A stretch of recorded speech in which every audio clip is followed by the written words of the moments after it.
சுலபமாக சுவையாக எப்படி மட்டன் கிரேவி செய்கிறதுன்றத பார்க்கலாம் வாங்க. ஒரு கடாயில் எண்ணெய் ஊற்றி பட்டை, லவங்கம், சோம்பு, ஏலக்காய், ஸ்டார் பூ சேர்த்து நல்லா பொரிஞ்சு வந்தோடனே 2 பெரிய வெங்காயத்தை கட் பண்ணி இதோட ஆட் பண்ணிக்கிறோம்.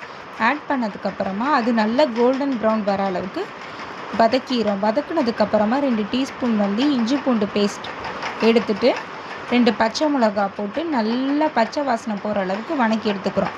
வணக்கி எடுத்ததுக்கப்புறமா 3 பெரிய பழுத்த தக்காளியை சின்னதாக கட் பண்ணி அதோட ஆட் பண்ணியிருக்கேன்.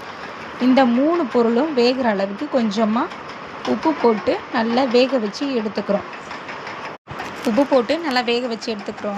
அதுக்கப்புறம் ஒரு குக்கரில் மட்டன் போட்டு மஞ்சத்தூள், 1 டீஸ்பூன் இஞ்சி பூண்டு பேஸ்ட்டு, உப்பு, கொஞ்சமாக கருவேப்பிலை போட்டு ஒரு 4 விசில்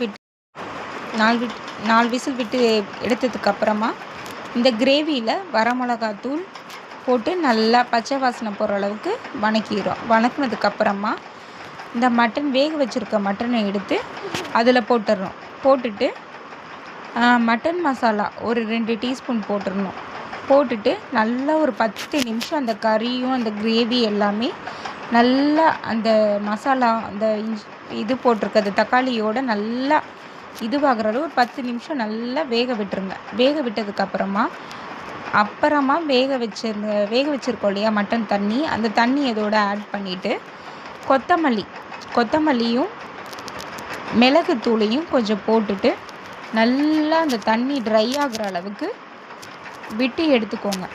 ட்ரை ஆகிற அளவுக்கு நல்லா விட்டு எடுத்து நல்லா கிளறி விட்டிங்கன்னா சுவையான சுலபமான மட்டன் தொக்கு ரெடி. இதை வீட்டில் ட்ரை பண்ணி பாருங்கள். ப்ளீஸ் என்னோடய சேனல், என்னோடய வீடியோஸ் பிடிச்சிருந்தா லைக் பண்ணுங்கள், சப்ஸ்கிரைப் பண்ணுங்கள், ஷேர் பண்ணுங்கள்.